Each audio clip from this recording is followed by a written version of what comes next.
Hi hello ನಮಸ್ಕಾರ ಸ್ನೇಹಿತರೆ. ಅಲೆಮಾರಿ ಮನಸ್ಸು ಮೋಟಿವೇಶನ್ ಕನ್ನಡ ಯೂಟ್ಯೂಬ್ ಚಾನಲ್ಗೆ ತಮಗೆ ಸ್ವಾಗತ. ಇದೀಗ ತಾನೇ ನಾನು ಸೂರಿ ಲವ್ಸ್ ಸಂಧ್ಯಾ ಸಿನಿಮಾನ ನೋಡ್ಕೊಂಡು ಬಂದೆ ಸ್ನೇಹಿತರೆ. ಈ ಸಿನಿಮಾ ಬಗ್ಗೆ ನಾನು ಅಂತ ಹೋಪ್ಸ್ ಏನು ಇಟ್ಕೊಂಡಿರಲಿಲ್ಲ. ಯಾಕೆಂದ್ರೆ ಇಲ್ಲಿ ಹೆಸರು ಮಾಡಿರುವಂಥ ಸ್ಟಾರ್ಗಳು ಯಾರು ಇರಲಿಲ್ಲ, ಮತ್ತು ಎಲ್ಲ ಹೊಸಬ್ರೆ ಕ್ಯಾಸ್ಟಿಂಗ್ ಇದ್ದಿದ್ದರಿಂದ ಏನು ಅಂತ ಒಂದು ಬಲವಾದ ಹೋಪ್ಸ್ ಏನು ಇಟ್ಕೊಂಡಿರಲಿಲ್ಲ. ಆದರೆ ಸಿನಿಮಾ ನೋಡಿದ ಮೇಲೆ ನನ್ನ ಅಭಿಪ್ರಾಯ ನಿಜಕ್ಕೂ ಬದಲಾಯಿತು. ಈ ಮೊದಲಿಗೆ ಇದು ವಿಶೇಷ ಏನಪ್ಪ ಅಂತ ಹೇಳಿದರೆ, ಕಾಶಿನಾಥ್ ಮಗ ಅಭಿಮನ್ಯು ಕಾಶಿನಾಥ್ ಹೀರೋ ಆಗಿ ಮಾಡಿರ್ತಕ್ಕಂಥ ಚೊಚ್ಚಲ ಚಿತ್ರ ಇದು.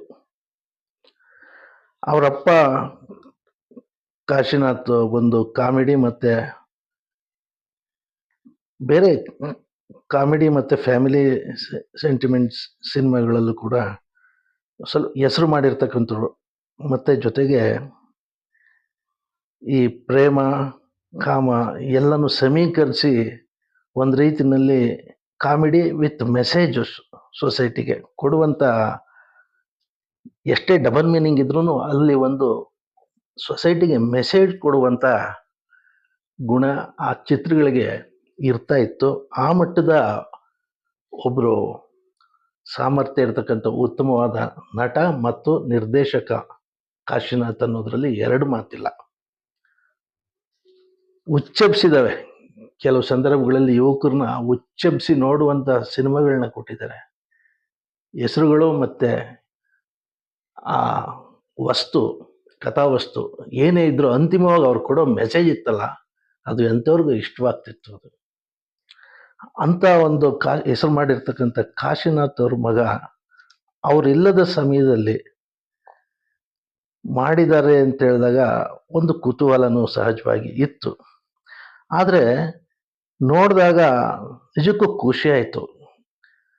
ತುಂಬ ಚೆನ್ನಾಗಿ ನಟಿಸಿದ್ದಾನೆ ಅಭಿಮನ್ಯು ಕಾಶಿನಾಥ್ ಮಗ ತುಂಬ ಅದ್ಭುತವಾಗಿ ನಟಿಸಿದ್ದಾನೆ. ನಂಬಲಿಕ್ಕೆ ಅಸಾಧ್ಯ ಅನ್ನೋ ಮಟ್ಟಕ್ಕೆ ನಟಿಸಿದ್ದಾನೆ. ಏನು ಒಳ್ಳೆ ನುರಿತ ನಟ. ಇದು ನಟರು ಮಾಡುವಂಥ ನಟನೆಯ ಸಾಮರ್ಥ್ಯವನ್ನು ಅವರು ತೋರಿಸಿದ್ದಾರೆ. ಇದೇನು ಅವರ ಚೊಚ್ಚಲ ಚಿತ್ರ ಅಂತ ಅನಿಸೋದೇ ಇಲ್ಲ. ಆ ಕ್ಯಾಸ್ಟಿಂಗ್ ಅವ್ರು ಮಾಡಿರ್ತಕ್ಕಂಥ ರೀತಿ ನೋಡಿದ್ರೆ ಭಾಳ ಅದ್ಧೂರಿಯಾಗಿ ನುರಿತ ನಟನಂತೆ ನಟಿಸಿದ್ದಾರೆ. ಪ್ರತಿಯೊಂದು ಸೀನಲ್ಲೂ ಮೊದಲಿಂದ ಕೊನೆಯವರೆಗೂ ಅಷ್ಟೇ ಸೀರಿಯಸ್ ಆಗಿ, ಅಷ್ಟೇ ಅಚ್ಚುಕಟ್ಟಾಗಿ ಆ ಪಾತ್ರಕ್ಕೆ ಪರಕಾಯ ಪ್ರವೇಶ ಮಾಡದಂತೆ ಆ ಪಾತ್ರಕ್ಕೆ ಜೀವವನ್ನು ತುಂಬಿರ್ತಕ್ಕಂಥದ್ದು ಬಹಳ ಮೊದಲ ವಿಶೇಷ ಅಂತ ಹೇಳ್ಬೋದು. ಇನ್ನು ಅಪೂರ್ವ ಅವರ ಜೋಡಿಯಾಗಿ ಹೀರೋಯಿನ್ ಆಗಿ ನಟಿಸಿರ್ತಕ್ಕಂಥದ್ದು, ಆಕೆನೂ ಆ ಪಾತ್ರಕ್ಕೆ ಸೈ ಅನ್ನಿಸ್ಕೊಳ್ಳೋ ಮಟ್ಟಕ್ಕೆ ಪಾತ್ರ ನಿರ್ವಹಣೆ ಚೆನ್ನಾಗಿ ಮಾಡಿದ್ದಾರೆ. ಇನ್ನು ಕಥೆಯಾಗಿ ನೋಡೋದಾದರೆ ಈ ಸಿನಿಮಾದಲ್ಲಿ ಒಂದು 4-5 ಫೈಟ್ಗಳಿವೆ. ಒಳ್ಳೆಯ fighting, action and love story ಇದು. ಆ್ಯಕ್ಷನ್ ಕೂಡ ಭಾಳ ಅದ್ಭುತವಾಗಿ, ಆ್ಯಕ್ಷನ್ ಸಂದರ್ಭಗಳಲ್ಲೂ ಕೂಡ ಆ್ಯಕ್ಷನ್ ಸೀಕ್ವೆನ್ಸಲ್ಲೂ ಕೂಡ ತುಂಬ ಚೆನ್ನಾಗಿ ಈ ಅಭಿಮನ್ಯು ಕಾಶಿನಾಥ್ ನಟಿಸಿದ್ದಾರೆ. ಭಾಳ ತುಂಬ ಚೆನ್ನಾಗಿ ಆ ಆ್ಯಕ್ಷನ್ ಸೀನ್ಗಳನ್ನು ಕೂಡ ತೆಗೆದಿದ್ದಾರೆ. ಈ ಆ್ಯಕ್ಷನ್ ಸೀನ್ಗಳಲ್ಲಿ ಹೀರೋಯಿನ್ನ ಅಣ್ಣನಾಗಿ ನಟಿಸಿರ್ತಕ್ಕಂಥ ಪ್ರತಾಪ್ ನಾರಾಯಣ್ ಇದ್ದಾರಲ್ಲ, ಆತನೇ ನಿಜಕ್ಕೂ ಸಿನಿಮಾದಲ್ಲಿ ವಿಲನ್ನು. ಆ ಪ್ರತಾಪ್ ನಾರಾಯಣ್ ಕೂಡ ಈ ಹೀರೋಗೆ ಸರಿಸಮನಾಗಿ ಅತ್ಯುತ್ತಮವಾಗಿ ತನ್ನ ನಟನಾ ಕೌಶಲ್ಯವನ್ನು ತೋರಿಸಿದ್ದಾನೆ. ಈ ಸಿನಿಮಾದಲ್ಲಿ ಈ ಹೀರೋ, ಹೀರೋಯಿನ್ನು ಮತ್ತು ವಿಲನ್ನು ಈ 3 ಪಾತ್ರಗಳು ಮೇಜರ್ ಆಗಿದ್ರೂ ತುಂಬ ಚೆನ್ನಾಗಿ ಮೊದಲಿಂದ ಕೊನೆಯವರೆಗೂ ಬಹಳ ಅದ್ಭುತವಾಗಿ ಆ ಪಾತ್ರಕ್ಕೆ ಜೀವ ತುಂಬಿದ್ದಾರೆ. ಇನ್ನು ಕಥೆಯಾಗಿ ಹೇಳೋದಾದರೆ, ಇದೊಂದು ಲವ್ ಮತ್ತು ಆ್ಯಕ್ಷನ್ ಚಿತ್ರ. Love story. ಲವ್ ಸ್ಟೋರಿ ಅಂದರೆ ಏನು ಮಾಮೂಲಿ ಸಹಜತೆಯಿಂದಲೇ ಈ ಕತೆಗಳು ಶುರುವಾದ್ರೂ ಕೂಡ ಆ ಎಂಡಿಂಗು ಕ್ಲೈಮ್ಯಾಕ್ಸ್ನಲ್ಲಿ ಮಾತ್ರ ಆ ಸಾಂಪ್ರದಾಯಿಕವಾದಂಥ ಕನ್ವೆನ್ಷನಲ್ ಕ್ಲೈಮ್ಯಾಕ್ಸ್ ಬರ್ತಿತ್ತಲ್ಲ, ಅದಕ್ಕೆ ಹೊರತಾಗಿ ಕ್ಲೈಮ್ಯಾಕ್ಸ್ನ ತಂದಿದ್ದಾರೆ. ಆ ಕೊನೆ 20 ನಿಮಿಷ ಕ್ಲೈಮ್ಯಾಕ್ಸ್ ಮಾತ್ರ ಬಹಳ ಮನಸೂರೆಗೊಳ್ಳುವಂತಿದೆ. ಬಹಳಷ್ಟು ಜನಕ್ಕೆ ಕಣ್ಣೀರು ತರಿಸುವಂಥ ಸಂದರ್ಭನೂ ಬರುತ್ತೆ. ಮತ್ತೆ ಏನೋ ಒಂದನ್ನ ನಾವು ಮಾಡಬೇಕು ಅಂತ ಹೋದಾಗ ಅದೇನೋ ಆಗ್ಬಿಡುತ್ತೆ ಅನ್ನುವಂಥ ಬೇರೆ ರೀತಿಯಾದಂಥ ಒಂದು ವಿಚಿತ್ರ ತಿರುವನ್ನು ಕೊಟ್ಟಿದ್ದಾರೆ. ಆ ತಿರುವು ಏನು ಅಸಹಜ ಏನು ಅಂತ ಅನ್ಸಲ್ಲ, ಅದು ಇತ್ತೀಚಿನ ವಾಸ್ತವಕ್ಕೆ ಹತ್ತಿರವಾಗಿರ್ತಕ್ಕಂಥದ್ದೇ. ಏನೋ ಮಾಡಲು ಹೋಗಿ ಏನೋ ಆಯಿತು ಅನ್ನುವಂಗೆ ಆ ತಿರುವು ತಗೊಳುತ್ತೆ ಅದು. ಆ ವಿಲನ್ನು ರಿಯಲೈಸ್ ಆಗ್ತಾನೆ. ರಿಯಲೈಸ್ ಆಗಿದ್ದು ಕೂಡ ಅದು ಉಪಯೋಗಕ್ಕೆ ಬರೋದಿಲ್ಲ. ಅದು ಒಂದು ದುರಂತ ಅಂತ್ಯವನ್ನು ಕಾಣುತ್ತೆ ಈ ಲವ್ ಸ್ಟೋರಿ. ಬಹಳ ಮನೋಜ್ಞವಾಗಿ ನಟಿಸೋದ್ರ ಜೊತೆಗೆ ಈ ಚಿತ್ರದ ನಿರ್ದೇಶಕರಾದಂಥ ಯಾದವ್ ರಾಜ್ ಇದ್ದಾರಲ್ಲ, ಬಹಳ ಅಚ್ಚುಕಟ್ಟಾಗಿ ಸೀಕ್ವೆನ್ಸ್ ಟು ಸೀಕ್ವೆನ್ಸು ತುಂಬ ಚೆನ್ನಾಗಿ ತಗೊಂಡೋಗಿದ್ದಾರೆ ಕತೆನ. ಅದರಲ್ಲೂ ಇಂಟರ್ವೆಲ್ ಆದಮೇಲಂತೂ ಭಾಳ ಸೀರಿಯಸ್ ಆಗಿ ಕತೆ ಹೋಗುತ್ತೆ. ಎಲ್ಲೂ ಕೂಡ ಏನಂತ ಅನಾವಶ್ಯಕವಾಗಿ ಯಾವುದೇ ಸೀಕ್ವೆನ್ಸ್ಗಳನ್ನ ಕಥೆಯಲ್ಲಿ ಸಂದರ್ಭಗಳನ್ನ ತುರ್ಕಿದ್ದಾರೆ ಅಂತ ಅನಿಸೋದೇ ಇಲ್ಲ. ಮತ್ತು ಎಲ್ಲೂ ಕೂಡ ಏನೋ ಲ್ಯಾಗ್ ಆಯಿತು ಅಂತಲೋ ಅಥವಾ ಬೋರ್ ಅಂತಲೋ ಏನೂ ಅನಿಸೋದಿಲ್ಲ. ಆ ಮಟ್ಟಕ್ಕೆ ತಗೊಂಡೋಗಿರ್ತಕ್ಕಂಥದ್ದು ಆ ನಿರ್ದೇಶಕರ ಕೆಪಾಸಿಟಿ ಅಂತ ಹೇಳಿದ್ರು ಕೂಡ ತಪ್ಪಾಗಲ್ಲ ಸ್ನೇಹಿತರೆ.